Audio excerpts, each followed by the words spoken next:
이거 하나 바꿨을 뿐인데 인생이 바뀔 수 있다면 여러분은 바꾸실 의향이 있으신가요? 저는 이거 하나 바꿨을 뿐인데 돈의 흐름이 바뀌었고 관계의 흐름이 바뀌었습니다. 그전에는 아무리 노력해도 늘 제자리였어요. 계획을 세우고 열심히 살았지만 현실은 왜 그렇게 똑같고 도대체 무엇이 문제였는지 몰랐죠. 그 답은 운도 환경도 아니었습니다. 그건 바로 제가 모르고 하던 하나의 습관이었어요. 우리가 무의식적으로 하는 그 행동 하나가 돈의 흐름을 막고 관계의 진동을 끊고 내 현실을 계속 제자리에 묶어두고 있습니다. 그건 바로 탓하기입니다. 우리는 하루에도 수십 번 탓을 합니다. 아침에 늦잠을 자게 되면 알람이 안 울렸어. 일이 꼬이면 저 사람 때문이야. 돈이 부족하면 요즘 물가가 너무 세. 이렇게 이야기하는 저의 무의식적 자동 반응 습관을 알아차린 거죠. 이것은 남 탓을 하는 게 아니라 누가 나쁘다고 이야기하는 것도 아니라 우리 안에 생존 본능이 책임의 무게에서 나를 지켜주려고 하는 방어 기제, 돈의 흐름, 관계의 흐름을 막는 벽이라는 것입니다. 저는 그걸 깨닫고 단 하나를 바꿨습니다. 탓에서 책임으로. 그 순간부터 세상은 완전히 다른 얼굴을 보여주기 시작했습니다. 이번 영상에서는 왜 우리도 모르게 탓을 하게 되는지, 그 에너지가 어떻게 현실을 막는지, 그리고 단 한 번의 시선 전환으로 돈의 흐름과 관계의 진동이 어떻게 바뀌는지 실질적이면서도 구체적인 방법을 나눠드리겠습니다. 여러분도 그럼 이제 느끼게 되겠죠?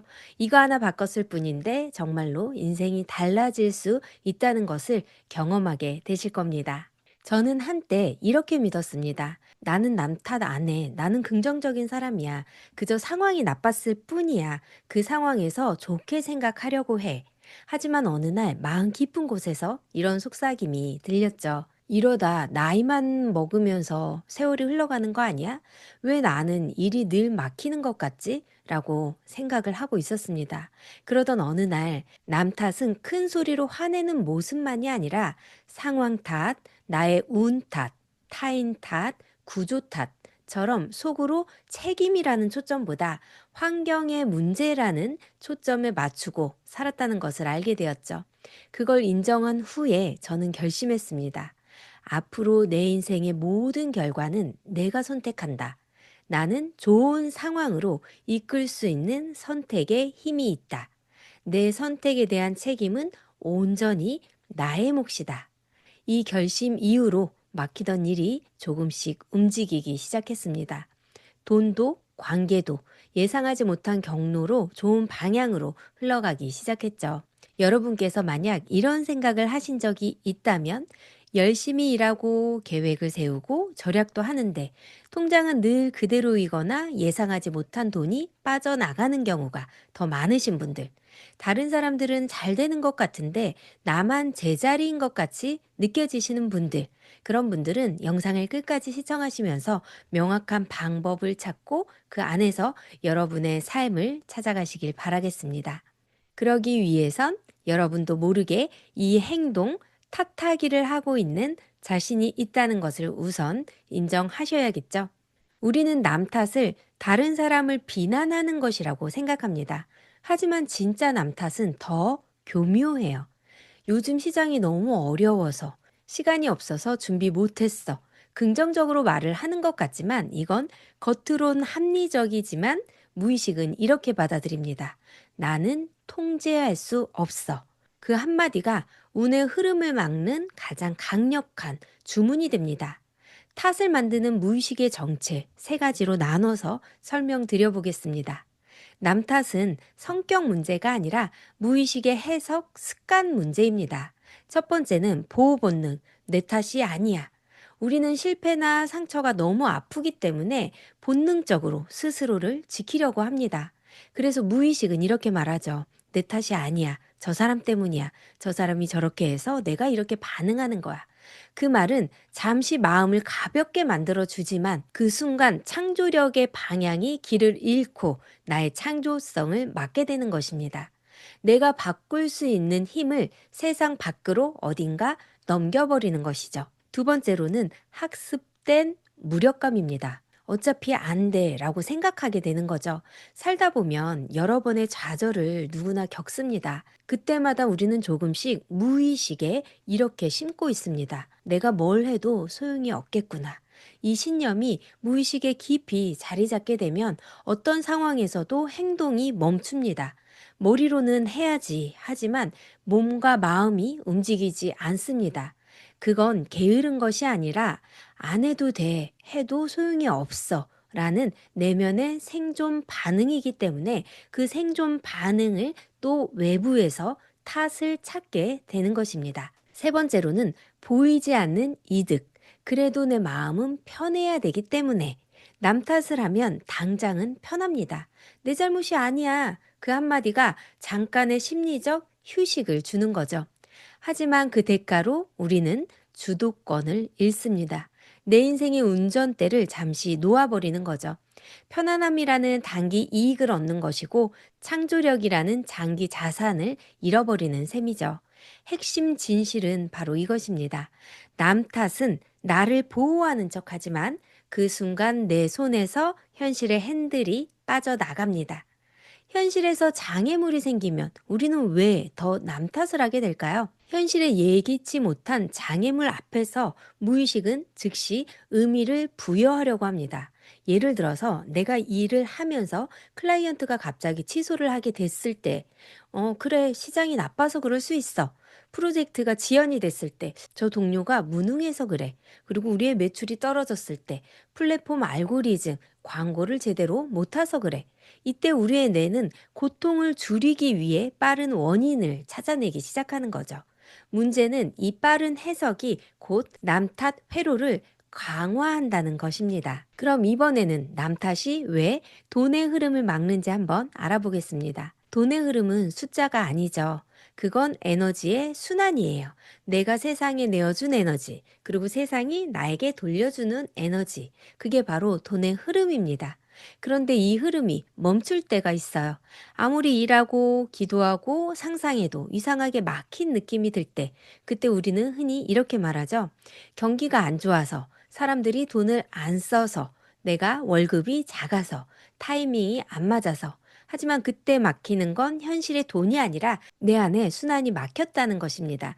그 막힌 순환에 대해서 세 가지로 나눠서 설명을 드려볼게요. 첫 번째, 책임의 진동이 피해자의 진동으로 내려갈 때입니다. 내가 만든 결과라는 인식이 무너지는 순간 우리 안에 행동 에너지가 줄어듭니다. 예를 들어서 계약이 취소됐을 때 저 사람 때문이야 라고 말을 하게 된다면 마음은 잠깐 편안해진다고 이야기 드렸죠. 하지만 무의식은 이렇게 기록해요. 나는 바꿀 수 없어. 그 한마디가 행동의 불씨를 꺼트리는 것입니다. 행동이 줄고 가치가 줄고 결국 돈의 유입도 함께 줄어들겠죠. 돈은 우리의 행동의 진동에 따라오는 것이니까요. 그럼 두 번째, 현실과 신뢰가 무너질 때 남 탓의 에너지는 아주 미세하게 내 일의 태도에 스며들게 됩니다. 일이 조금 늦어도 되겠지. 조금 일을 미루자. 나는 지금 힘드니까 이 정도면 괜찮아. 다른 사람들도 이 정도 할 거야. 그런 생각들이 쌓이면 약속이 흐려지면서 결국 자신과의 신뢰가 깨지게 됩니다. 신뢰가 깨지면 돈의 순환도 멈춥니다. 돈은 교환의 에너지, 즉 신뢰의 증거이기 때문이죠. 자, 세 번째, 받을 자격감이 떨어질 때. 남 탓이 반복되면 무의식 깊은 곳에서 이렇게 속삭입니다. 나는 통제할 수 없어. 나는 운이 없잖아. 이 신념이 쌓이면 받을 자격감이 점점 줄어듭니다. 그릇이 작아지는 거예요. 돈그릇이 작아지면 돈이 들어와도 오래 머물지 못합니다. 들어왔다가도 다시 흘러나가죠. 왜냐하면 무의식이 이렇게 말하거든요. 이 돈은 내 것이 아니야. 그래서 현실이 내 돈이 아닌 것을 가져가게 되는 거죠. 핵심 진실은 역시나 마찬가지입니다. 남 탓은 나를 보호하는 척하지만 그 순간 내 안에 에너지 회로가 닫히고 돈의 순환은 멈춥니다. 반대로 이건 내 선택의 결과야. 내가 다시 움직이면 달라질 수 있어.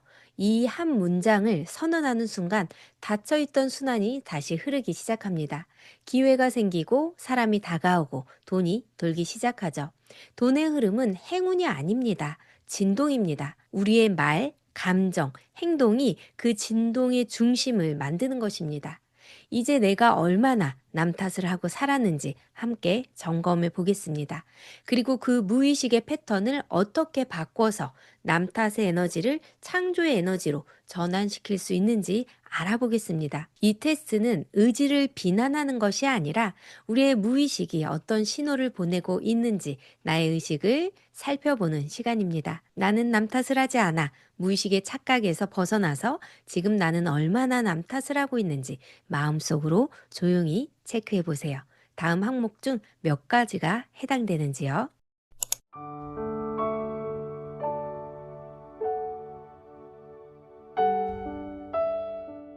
테스트 잘 해보셨나요? 그렇다면 어떻게 하면 될까요? 먼저 이렇게 질문을 바꿔보면 좋겠죠? 지금 이 상황에서 내가 통제할 수 있는 생각은 무엇인가? 오늘 내가 즉시 바꿀 수 있는 한 가지는 무엇인가? 이 두 문장은 단순한 질문이 아닙니다. 그건 주도권을 되찾는 생각의 스위치입니다. 뇌는 책임이라는 단어를 두려워하지만 영혼은 책임을 창조의 힘으로 알고 있습니다. 책임은 나를 억누르는 게 아니라 현실을 움직이는 힘입니다. 현실 창조에는 책임이 따릅니다. 왜냐하면 우리가 살고 있는 이 순간이 이미 우리가 창조해온 결과이기 때문이에요. 현실 창조는 먼 미래의 일이 아니라 지금 이 삶, 그 자체가 창조의 증거입니다. 그런데 책임이라는 단어를 들으면 왠지 마음이 무거워지시는 분들, 책임져야 해 라는 말은 왠지 누가 나를 꾸짖는 것 같고 무거운 짐처럼 느껴진다면 진짜 책임은 나를 억누르는 게 아니라 나의 힘을 되찾는 일이라고 자각하셔야 합니다. 그러면 잠시 스스로에게 한번 물어보세요. 나는 책임이라는 말을 들을 때 어떤 느낌이 드는지, 무겁다, 부담스럽다 라고 느껴지시나요? 그렇다면 지금 내 의식은 탓하는 무의식의 영역에 머물러 있을 가능성이 있습니다. 하지만 만약 이렇게 느낀다면, 그래, 내가 바꿀 수 있겠구나. 이것이 나의 책임이라면 나에게 그럴 만한 힘과 능력이 있지. 라고 느껴지신다면 그 순간 여러분은 이미 창조의 영역으로 옮겨온 것입니다. 책임은 나를 비난하는 단어가 아닙니다. 책임은 나에게 이렇게 말합니다. 내가 선택할 수 있어. 내가 바꿀 수 있어. 그리고 내가 새로 창조할 수 있어. 이건 부담이 아니라 무한한 가능성의 선언이겠죠. 책임을 진다는 건 내가 현실의 피해자가 아니라 현실의 설계자라는 뜻으로 우리의 의식은 창조의 영역으로 옮겨졌다는 뜻이니까요. 여러분의 의식이 지금 어디에 머무르는지 여러분의 삶을 아주 객관적으로 바라보시면서 한번 점검해 보세요. 나는 왜 이런 상황이 됐을까? 라고 생각을 하고 계신다면 원인을 찾고 있는 것이기 때문에 지금의 탓하는 무의식의 영역에 있는 것이고, 내가 오늘 바꿀 수 있는 건 뭐지? 지금 이 순간 내가 할 수 있는 건 뭐지? 이렇게 질문이 바뀌셨다면 여러분은 이미 책임지는 창조의 영역에 있다는 것입니다. 현실 창조는 거창한 마법이 아닙니다. 그건 지금 이 순간 내가 내리는 작은 선택과 해석의 누적입니다. 책임을 진다는 건 스스로를 무겁게 만드는 일이 아니라 삶의 주도권을 다시 손에 쥐는 일입니다. 나는 탓하는 삶에서 책임지는 삶으로 이동하겠어. 그 결심이 바로 현실 창조의 문을 여는 열쇠가 될 수 있겠죠. 그럼 이제 실제로 바꾸는 방법 5가지를 한번 알려드려 보겠습니다. 첫 번째는 멈춤. 문제가 생기면 즉시 반응하지 말고 누군가를 탓하시지 마시고 잠시 멈춰주세요. 그리고 속으로 이렇게 말하는 것입니다. 나는 지금의 문제가 아니라 좋은 방향의 해결점을 바라본다. 10초 동안 호흡하시는 겁니다. 그럼 우리 무의식은 자동 반응에서 의식의 자리로 우리를 올려주게 되어 있습니다. 두 번째는 감정 명령하기. 감정은 데이터입니다. 우리를 기록하고 그 기록에 반응하게 되어 있죠. 그럴 때 반응하는 것이 아니라, 아, 나는 지금 화가 나 있구나. 지금 내가 불안해하고 있구나라고 감정을 느껴주는 것입니다. 그 에너지는 멈추지 않고 흘러가게 되어 있습니다. 억누르는 게 아니라 바라보는 것이 포인트가 될 수 있죠. 세 번째는 주도권 질문을 해서 자신에게 다시 묻기입니다. 지금 내가 창조할 수 있는 말과 생각은? 오늘 내가 즉시 할 수 있는 가장 작은 행동은? 이 질문 하나가 나의 인생에서 주도권을 가져올 수 있게 되는 터닝 포인트가 될 것입니다. 네 번째는 책임 선언입니다. 아주 작은 미니 확언을 하는 거죠. 결과는 우주의 목, 행동은 나의 목. 나는 오늘 나의 몫을 다한다. 이건 마음의 선언이기 때문에 행동의 에너지를 깨우는 주문이 될 수 있습니다. 다섯 번째는 24시간 행동 규칙입니다. 하루 안에 작은 행동 하나를 하세요. 예를 들어서 그동안 미루었던 일들을 작은 행동이어도 하나 해보는 것입니다. 그리고 이렇게 이야기하는 것입니다. 나는 움직였고 우주는 반응한다. 이 한 문장이 바로 우리의 진동을 창조자 모드로 바꿔주게 되어 있습니다. 이제 전환의 에너지를 5가지 알아보셨으니 이 5가지를 일상에서 꾸준히 훈련하셔서 돈의 흐름을 여는 루틴 3가지를 더해서 여러분의 풍요의 문이 열리길 바라는 마음으로 알려드리겠습니다. 첫 번째는 매일 아침 받을 그릇 루틴을 만드는 것입니다. 손을 가슴 위에 얹고 말을 하시면 됩니다. 나는 받을 준비가 되었습니다.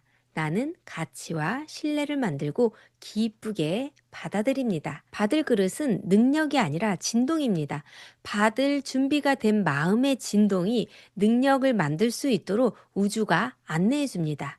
그리고 두 번째, 현금 흐름을 감각으로 느껴보는 것입니다. 수입과 지출을 감정의 스토리로 기록해 보세요. 들어오는 돈에 어떤 가치가 어떤 사람에게 어떤 감정으로 들어왔는지 긍정적 감정을 함께 기록해 보는 것입니다. 나갈 때도 마찬가지입니다. 이 돈이 나에게 또는 누군가에게 무엇을 주었는지 기록해 보는 것입니다. 돈은 감정이 붙은 에너지일 때 더 오래 머물 수 있습니다. 그리고 세 번째, 나눔의 순환 트리거를 만드는 거죠. 돈이 들어오는 그날 내 에너지 중 1%를 감사로 나눈 것입니다. 돈을 나누셔도 좋으시고 가지고 있는 걸 나누셔도 상관이 없습니다. 내가 받고 감사에 머물고 다시 순환할 수 있는 에너지를 만드는 것이죠. 이 회로를 무의식에 새기게 되면 돈의 진동은 점점 커집니다. 여러분께서 이렇게 훈련을 하신다면 무의식적으로 하는 말들이 바뀌겠죠. 아, 또 일이 꼬였네? 라고 하는 것이 아니라 지금 배울 게 내가 뭐지? 아, 운이 나빴어. 라고 하는 게 아니라 이번에 내가 방향을 수정해야 하는 선택의 순간이 왔구나. 사람들이 나를 안 도와줘. 라고 하는 것이 아니라 이건 내가 먼저 신뢰를 만들어야 하는 기회이구나. 라고 생각하는 의식으로 창조의 모드로 바뀌어지겠죠. 우리의 진동이 바뀌고 그 진동이 돈과 관계의 흐름을 바꿉니다. 남 탓을 멈추는 건 세상을 바꾸는 일이 아닙니다. 단지 나의 중심을 되찾는 일입니다. 그 중심이 서면 내 행동이 달라지고 그 행동이 운의 흐름을 바꿉니다. 오늘 이 영상을 본 순간부터 여러분의 무의식은 이미 변화를 시작했습니다. 결과는 우주의 목, 행동은 나의 목, 나는 오늘 나의 몫을 다합니다. 이 진동이 여러분의 통장에도 삶의 방향에도 조용히 울려 펴지길 기원드리며 오늘 영상 마치도록 하겠습니다. 저의 영상이 여러분의 삶에 환한 등불이 되기를 기원드리며 소울 가이드 마이트리였습니다. 감사합니다.